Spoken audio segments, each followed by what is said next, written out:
தியேட்டர்ல படத்தை பார்த்துட்டு வரவங்க எல்லாருமே சொல்றாங்க படம் செம்மையா இருக்கு, மாசா இருக்கு என்றபடியே. ஆண்டவன் கட்டளை மணிகண்டனுக்கு மட்டுமல்ல, விஜய் சேதுபதிக்கும் தயாரிப்பாளர் அன்பு செழியனுக்கும் பம்பர் லாட்ரி.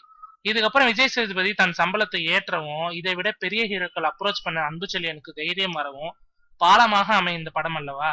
நேத்து ஆண்டவன் கட்டளை பட இயக்குனர் மணிகண்டனுக்கு தயாரிப்பாளர் அன்பு செழியனிடமிருந்து அழைப்பு.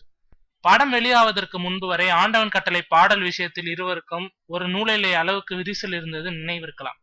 என்னவா இருக்கும் என்று டவுட்டுடன் போன மணிகண்டனை கொஞ்ச நேரம் வெயிட் பண்ணுங்க என்றாராம் அன்பு செழியன். வெயிட் பண்ணி கொண்டிருந்த போதே வந்து சேர்ந்தார் படத்தின் ஹீரோ நம்ம விஜய் சேதுபதி.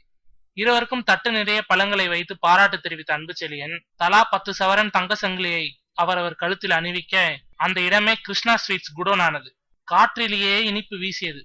உழைப்புக்கு தருகிற ஒவ்வொரு சொட்டு பாராட்டும் பொங்கி வழியும் மேட்டூர் அணைக்கு நிகரான உற்சாகத்தை வழங்கும் அல்லவா.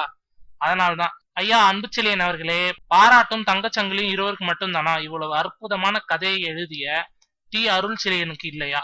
அடுத்த செய்திக்காக வெயிட் பண்றோம் சார்.